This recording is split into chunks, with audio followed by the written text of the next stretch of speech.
Hey everybody, today I'm gonna talk about Anita Sarkeesian, a feminist game critic who became incredibly famous on the internet around 2012. So Anita Sarkeesian is, without a doubt, one of the most divisive figures I can think of, at least within a very specific cultural context. To the skeptics and anti-SJWs, she's seen in all ways as a force for bad. A dishonest critic, an opportunist, a scam artist, an ideologue, a huge dick. And they say everyone hates you because you're a dick. To what I'll call the internet left, however, she was broadly understood as an all-around decent critic, who was unfairly maligned, harassed, and abused because she was a woman who spoke about feminism and about her unfair treatment on the internet. Now, I feel like I'm coming off right now like I'm a weird internet reasonable man, and that's really not how I feel. That is, I side firmly with the internet left on this issue.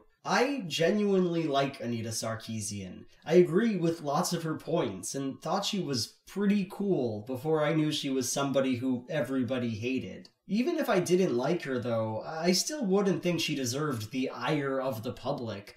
Threats and harassment from people who hated every fiber of her being. As an internet person myself, I've probably tasted less than 1% of the shit she has, and honestly, even that much is enough to send fear right through my whole bod.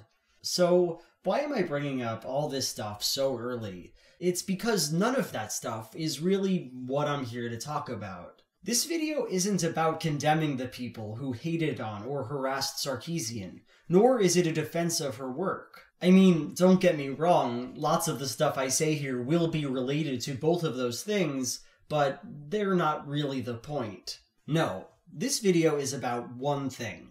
It's about the way that art is interpreted and about how it's given meaning. I'm going to be looking closely at a few people, mostly Thunderfoot and Sargon of Akkad. People who strongly disagreed with Anita Sarkeesian and who made a series of arguments attempting to disprove her work. And my basic position here is that underpinning their work is an understanding of art that is both fundamentally misguided and ultimately pretty harmful. So, if you're ready for some of that, I'm ready for some of this. Me talking to you for like 30 minutes about this stuff. Are you ready? Cool. Part 1. What's at stake here? So, over the course of her work, Anita Sarkeesian made her fair share of videos about games, and she covered a pretty wide variety of topics. But looking at her work altogether, we can see that it tends to revolve around two simple points that were both incredibly controversial on YouTube. And we're going to be spending like this entire video going through these points and seeing how people reacted to them. So here's the first big argument that Anita Sarkeesian wants to make. That looking at games, we can see a general tendency toward centralizing narratives of male and particularly straight male empowerment. And what's more, that this narrative tends to place the women of video games into some pretty weird positions. Women are less likely to be the protagonists of games. They're more likely to be presented as sexually appealing, to have their bodies put on display. They're more likely to take on passive or victimized positions, as damsels there to be rescued by predominantly male heroes. Things like that. The basic idea is that within many games, women are used as a prop, so that the mostly straight male audience can fantasize about attaining various forms of power. Now, the vast majority of Anita Sarkeesian's work is spent giving examples to support this position. And not being an expert in games myself, I can't really go through her work fact-checking each and every one of those examples. Besides, that's not really something that interests me anyway. So instead, let's just go through some videos made by Thunderfoot where he tries to argue that everything about Anita Sarkeesian's claim here is ridiculous. In the first moments of the first video Thunderfoot ever made about Anita Sarkeesian, he looks at what she says about the game Double Dragon, and tries to refute it with two pieces of evidence. First, Anita's idea that men are empowered and women disempowered by the story of this game is blatantly wrong, because at the end of the game, the damsel gets to punch the bad guy. Pattern of presenting women as fundamentally weak,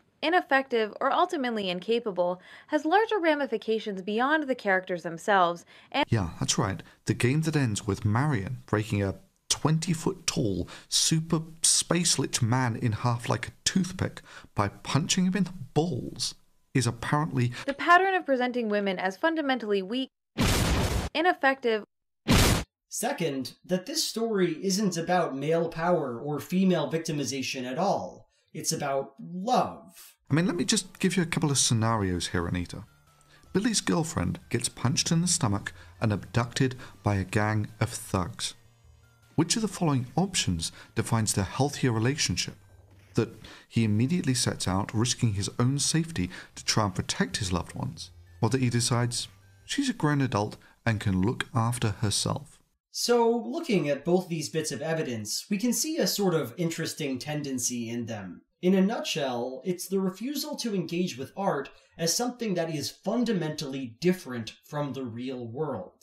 Like, he approaches the events of Double Dragon as though they really happened, and given that approach, his arguments against Anita Sarkeesian kinda make sense. The woman who was kidnapped wasn't some passive object who needed saving. Actually, she acted like quite the badass, dealing the final blow against the bad guy. And our protagonist, Jimmy, he's not trying to gain power. His girlfriend was violently taken, and he acted nobly, risked everything to save her. If all these events really happened, they would tell the story of a hero and of his capable GF who was put into a bad situation. And it would seem almost crude to use words like male power fantasy or female objectification to describe a story as beautiful as that.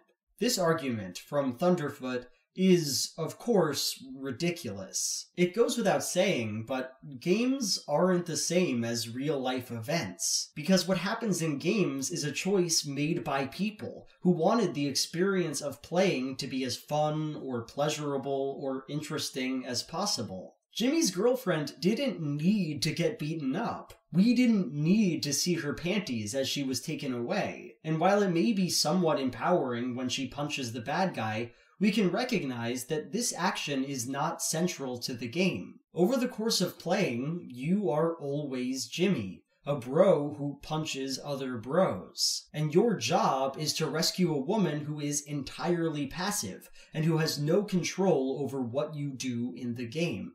Double Dragon might be a story about heroism in some broad sense, but it's also a male power fantasy. It makes you feel good because you get to play as a badass. And part of that fantasy is obviously achieved through violence against and sexualization of a female character. And we can see a few more examples of this kind of argument popping up in Thunderfoot's videos. Like, at one point, Anita wants to say that Mario games are generally male-centered narratives that are structured around women losing agency. But Thunderfoot has this to say. One problem with the Mario example. Mario, just so we are clear, is an Italian plumber. It really is hard to think of a more underrated, underprivileged, disposable, and instantly forgettable male. Peach, on the other hand, is a princess. Well, no privilege there then. Oh, I'm sorry, did your pop culture critic, feminist, and womanly skills miss that? And again, if Mario games happened in real life, he'd be correct. We would have to account for Peach's princess privilege and for Mario's blue-collar job. And it would be strange, looking at all that information, to say that Mario is the one with power here. But clearly, this doesn't really work. Looking at Mario games, it might be interesting to point out that Peach is of a higher social strata than Mario is. But as far as the game is concerned, this fact never means anything. For the entire game, Peach is a princess in name and dress alone. Her character exists only so that agency can be taken from her, so that the protagonist can save the day and win the lady back. So is this game a story about social structures? Well, maybe. I mean, I kinda like that idea. But no matter what, it's also a story about dudes getting and exerting power, one that's facilitated through women losing power. One final example, and I'll try to keep this one short because I know this is getting old. In a video called Women as Background Decoration, Anita Sarkeesian points to this scene as an example of the things we've been talking about. Sorry, all booked up. Too bad too, because I would have given a stud like you a free sample. And Thunderfoot disagrees with her by saying this. Now, for Anita, that's just turning a woman into an object. However, I see a different image in this video game scene.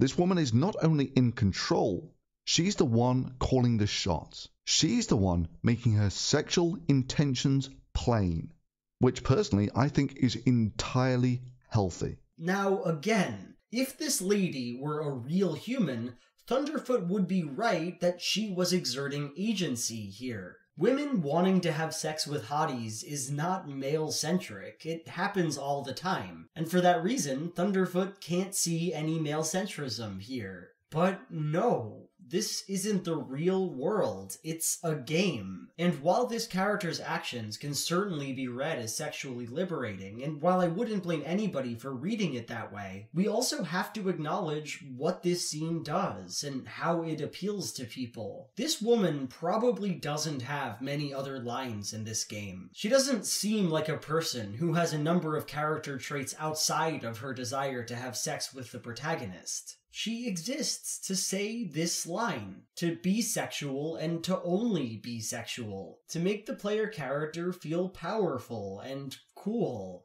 Too bad too, because I would have given a stud like you a free sample. So, why have I spent like 5 minutes now discussing one argument from a strange man on the internet? Are these points really deserving of all that attention? Have I said something that surprised you? Well, maybe not. But these positions are going to get interesting when we realize this refusal to engage with obvious and readily apparent interpretations of art, this failure to understand that we can interpret games differently from real life, this isn't some bad outlier in a sea of more coherent arguments. Rather, it's the main idea that these people rely on.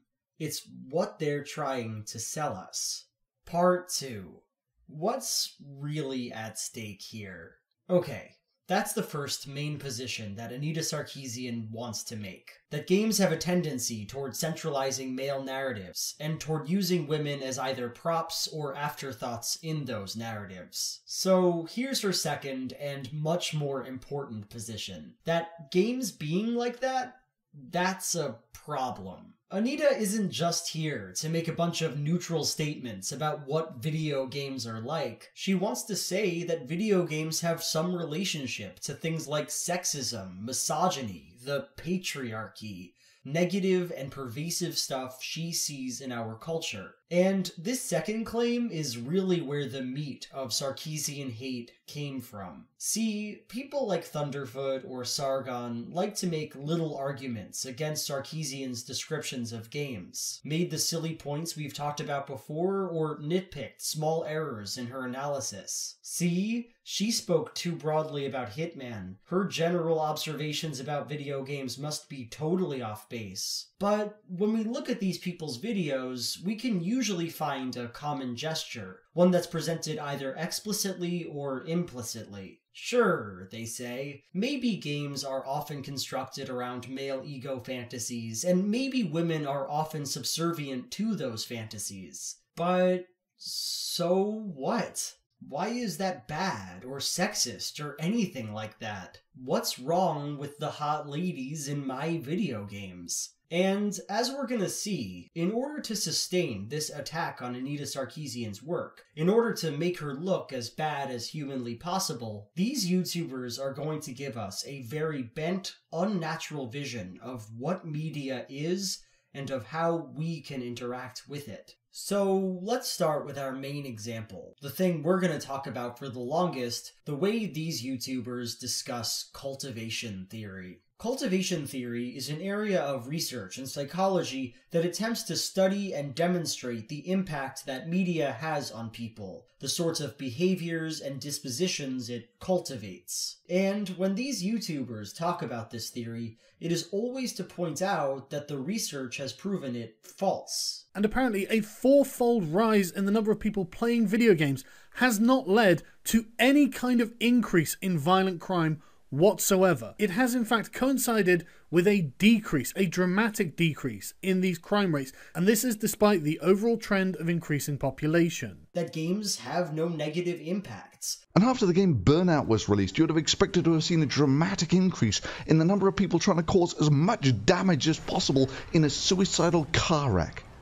And we didn't. That we have the science, and the science proves that Anita Sarkeesian is wrong. Because I am from Gamergate, and I care about facts and evidence and reason. Now, this argument is really fascinating to me, because it seems to rely on an understanding of art that is both totally wrong-headed and a bit gross. Like, okay, let's say, for the sake of argument, that these people are absolutely right about their science. Every study we've done shows that video games cause no shift in behavior or disposition. Our research into cultivation theory has given us nothing but a bunch of bummed-out psychologists. Now, assuming all this, let's ask a question. What exactly would these findings mean to Anita Sarkeesian's claim that video games can be harmful? Well, to these YouTubers, it seems like it would mean everything. Mean that her entire work was a sham. No matter how much Anita needs there to be a connection between playing video games and their behavior in reality, because let's be real, if there wasn't, the entire premise of the series that she got feminists to give her $160,000 to explore would be bullshit. But to me, it would mean absolutely nothing. And why is that? Well, here's one big reason. I don't think that science is actually capable of disproving obvious facts about the way people work. Media's ability to cultivate behaviors, emotions, and dispositions isn't some incidental point about it that requires further proof. Rather, it's the entire reason why media exists in the first place. People seek out art to be affected by it, to learn things or feel things. People make art to give others those experiences, to connect with their audience, or persuade them, or whatever. Media is cultivation. It is the process through which the ideas and imaginations of others can be made somewhat available to us, so that we can understand and be affected by them. And science might be able to describe and quantify the impact that art has, but it can't be used to deny the fact that art exists, or that what it says matters to us. But, okay. As much as I like this sort of utopian talk about how art is inherently meaningful, and as much as I think that's true, it doesn't really resolve Thunderfoot or Sargon's challenge here. Sure, they might say, art is by its nature an act of cultivation, but how are we supposed to know what it's cultivating? And more than that, how can we possibly tell when that cultivation is bad? Well, to these tubers, to make the claim that any work of art is cultivating bad stuff, we'd have to look at the way that work of art is received by the surrounding culture. Study the impact that it's had, and find out if it's causing real people to do terrible things to each other. So, I guess we're back to using science and cultivation theory to prove our points about media. And, since the murder rate isn't up, and since sex crimes aren't on the rise, I guess that the pattern Sarkeesian is pointing out in video games can't really be a bad thing. Now, I can honestly see why this argument was compelling to people. It seems to make a lot of sense, right? If you want to say that art is bad, you gotta make sure that it causes bad stuff to happen. But even though I'm sympathetic to the people who bought into this logic, it is still, as far as I'm concerned, terrible logic. And that's for one reason. When people say that art has destructive or toxic messages, they are almost never referring to the literal destructive impact that the art had on the real world.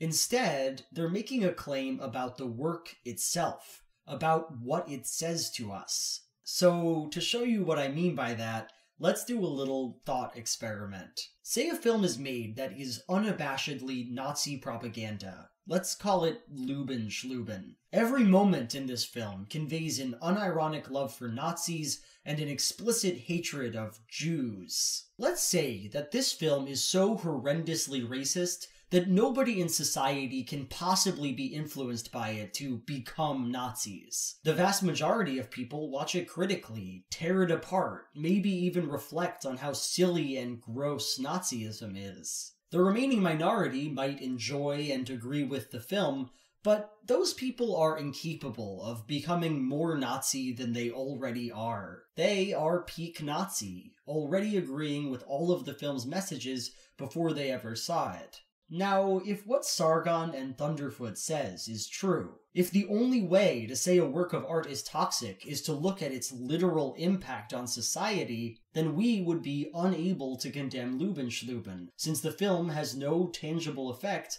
on anyone's behavior. But, see, that position makes no sense at all. Everybody with a brain knows that this movie is bad politically, not in a way that means we should ban it, but in a way that is worthy of our scorn and disgust. And it's not bad because somebody might become a Nazi when they see it. No, it's bad because it advocates bad things. Nazis are evil. Lubin Schlubin likes Nazis, so Lubin Schlubin is evil. That's it. Our burden of proof has been met.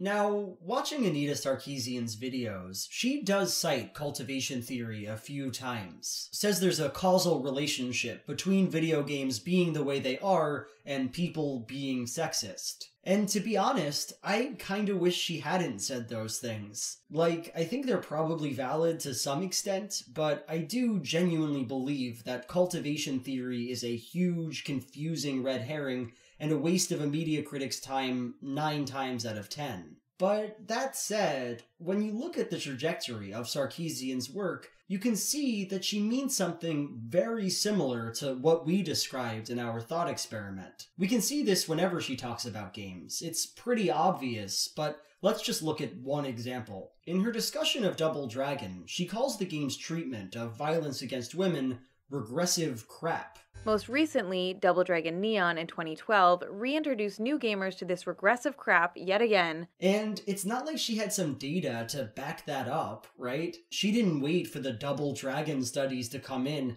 and prove that the game causes regressive behaviors. And of course she didn't do that, because she doesn't have to. She is a person who experienced this work of art, and she's claiming here that what she saw in it was bad, that it normalizes the idea that women should be used as passive props in the narratives of men, that it stipulates that violence against women can be understood as erotic. When Anita Sarkeesian sees these things in society, she thinks they're awful problems. And for that reason, and that reason alone, she also thinks they're awful when advocated for in media. Okay, I can already feel some comments coming in objecting to the things I've said here, and that's fair enough. So let's move on to some other anti-Anita Sarkeesian arguments. Like, here's a thing that these YouTubers might say. Sure, it's maybe the case that certain Nazi propaganda films can be condemned on their own merits, because they explicitly call for harmful acts to be done. But that same logic cannot be applied so easily to the games that Anita says are problematic, because those games don't all call for harmful acts. Like, Sarkeesian criticizes the use of prostitution in games. But as Thunderfoot points out, prostitution is not inherently any more immoral than is any other labor exchange. We're all selling our bodies in one way or another, so why are we gunning after sex work here? You see, the core here is Anita wants women to be ashamed of selling sex or sexual imagery. And I think that if they want to make an informed decision to sell sex or sexual imagery, then that's fine. Or Sarkeesian criticizes the use of damsels in video games. But as the Amazing Atheist points out in his cameo in this video, when women are damseled in these games, it's usually posed as a negative thing, something that the protagonist must put an end to. I could perhaps understand that attitude if the games Anita was attacking were advocating such a thing, but these acts are almost universally committed by the bad guys, who the hero must then defeat. Now, honestly, I think this is a really lackluster argument. It just doesn't make sense to reserve our judgments of media to only those things that the work is actively calling for. We also have to look at subtext and coding, and the way that the work creates meaning in the wider worlds of art and culture. And keeping with our Nazi propaganda theme, which I guess we have here, let's use this boy as an example. Now, if we were all living in some kind of post-bigotry utopia that never had any concept of anti-Semitism, it's hard to see why this image would be a problem. There's nothing wrong with having a greedy character in your media, so why would it be wrong here? And yes, this guy is recognizably a grotesque rendering of various Jewish characteristics, but why is that a problem? Isn't it okay to draw people, Jewish people included, in a grotesque manner? And besides, what harm is this image advocating? He's just a boy, an innocent boy minding his own business, hunting for turnips. But no, this image obviously sucks, because in the society it was used in, it conveyed terrible ideas. It served to implicitly justify racial hierarchy and to normalize the idea that Jewish people were subhuman. It is because we recognize that this piece of art is a reflection of the culture that made it, and because the opinions expressed by it are still present in modern society, that we say this art is harmful. It's not all about what happens on the surface level. And because of this, when we're presented with these games, we'll sometimes have to answer complicated questions. For instance, what perspective does this game have on prostitution? Oh, hello, honey. Looking for a good time? I can give you a good deal. Too bad you have friends around. I'm not into groupthink. Come around next time. I might even give you a freebie to make up for it. Does it make us reconsider our puritanical, sex-negative biases? Give us empathy for the people who work these jobs? Or does it sort of thoughtlessly glorify a series of bad things? Portray sex trafficking and tourism as fun and goofy and alluring? Play into a historical tendency to treat Asian people as exotic and subservient? I haven't played whatever game I'm pulling a clip from here. I can't answer this question, and the answer might be very complex. But when Anita Sarkeesian says that the second answer is more true, and gives evidence for the idea that that's a common theme in video games, responding with the statement, "but in a vacuum, prostitution is perfectly fine," is not a real argument. It doesn't actually deal with the work at hand or the society that made it. All it's really saying is, I don't see anything wrong with this drawing. I can't see what you're finding a problem with here. And it's like, cool, you know? Got him, dude. Alright, one last super quick argument. Thunderfoot sometimes says that games can't be sexist or harmful because they're sold under capitalism and people buy them. Notice how the camera moves, how it focuses on and zooms in on specific body parts to highlight the aspects of women meant to be the most important. My God, this pop critic has sharp skills. Yeah, that's quite right, Anita. The camera focuses on the sexual nature of the women, because in reality, the audience is mostly men. He says that like a fair amount, and I think these other guys do too. It's almost as if these games are designed primarily for men and boys, isn't it? Yeah, it's almost as if they had a particular demographic in mind and they catered to that demographic. Claim 3. The video game industry is dominated by male perspectives. Surprise, fucking surprise. But what he seems to have forgotten is that you can buy cigarettes under capitalism, and you can buy an apple under capitalism. Cigarettes kill 400,000 people every year, but apples, they don't do nearly that much damage. It's actually said that they keep the doctors away. You might think that cigarettes should remain legal, and I'm sympathetic to that idea, but you'd have a hard time convincing me that they're not harmful to the people who use them. Thus, I have proven that not everything sold under capitalism is equally good for us. Okay, so looking at all these arguments that these guys made to try to show that Anita Sarkeesian's points were bad, we've been trying to figure out if what they were saying in these videos was true. But now that we've shown that they're not true, at least to my satisfaction, it only makes sense to ask a different kind of question. What are these arguments here to do? What do they want from us? And the answer is simple. These arguments whittle away at our ability to interact with media as media, to prevent us from making any kind of claim about the impact or importance of art. Whether it's because the science hasn't come in yet, or because we can only talk about the explicit message of a work, or because capitalism functions as some kind of safety blanket against criticism, the point is always the same. You may think that you can talk about the worth of art from a political or moral perspective, but in fact, that's just a mirage. Anything you say about media is just an unverified and likely unsupportable position, and you should probably forget about it. But where does that leave us? Part 3. So, what's at stake here? Do these people, Thunderfoot and Sargon, do they really believe any of the stuff they've been saying? Well, no, of course not. These guys like to pretend like they hate Anita Sarkeesian not because of what she says, but because of who she is and the damage she causes. They talk about how she sucks because she released her videos slowly and didn't like being harassed on the internet. Talk about how she's a fraudulent grifter who gets her lackeys to phone in bomb threats so she can make more money. She's actually a con artist who fakes and orchestrates her own harassment in order to gain sympathy, which she uses to scam people into giving her money. It is kind of funny because it's so ridiculous.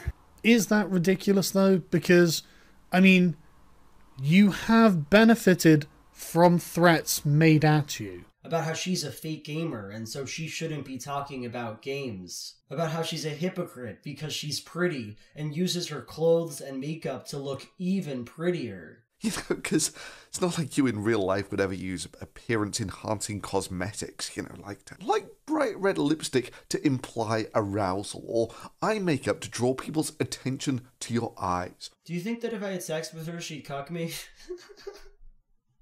And while I'm sure that these guys really believe all of those things, we can still read between the lines here a little bit. These guys are unapologetically anti-feminist, and because of that, they see no reason to change media to make it more feminist. And they don't criticize Anita Sarkeesian's work because of cultivation theory. I mean, where are the studies that show that these videos are causing murder rates to increase? And they don't criticize Anita Sarkeesian's work because she explicitly calls for immoral actions. All she does is give her opinions about media, right? And they don't criticize Anita Sarkeesian's videos because they exist outside some benevolent capitalist structure. I've got some hot news for you. Anita Sarkeesian's work is actually facilitated by capitalism. No, they hate Anita Sarkeesian's work mostly because she says stuff they think is bad. She's a feminist who wants various things about games to change, and they disagree with her vehemently about it. It's the same basic reason why she criticizes games.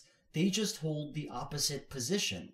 And saying all this, it kind of makes you wonder why I'm even making this video. I mean, I've spent God knows how long now giving my case against these arguments that were said like 5 years ago. They center on a feminist critic who's a lot less relevant than she used to be. And meanwhile, the people making these points don't even seem to believe them. How is this not just me wasting my time?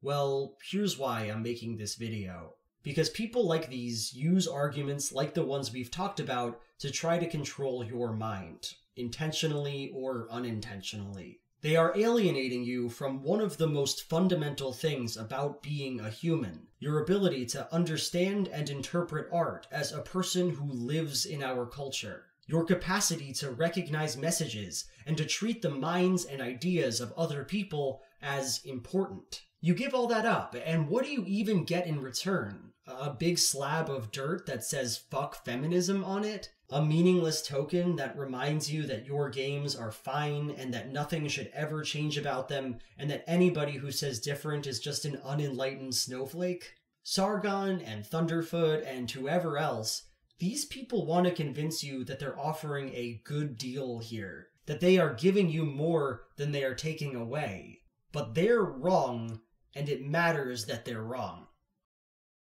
So, that's the end of that incredibly long video. I hope you enjoyed it. If you did, go ahead and like, comment, and subscribe, and give me money on Patreon if you want to, or whatever. Now it's time, speaking of patrons, for my Patreon question of the video. Miles Tufts asks, "Hey Mr. Joel, how much thought do you put into your costuming / set design for the camera plus narration segments in your videos?" Hours and hours to choose that blank red background and put on that sweater. But I did get a haircut for this video to look better for it, so maybe that counts for something. So all of the time it took to get that haircut, that's it. Alright, thank you for watching, and I'll see you in the next video. Bye!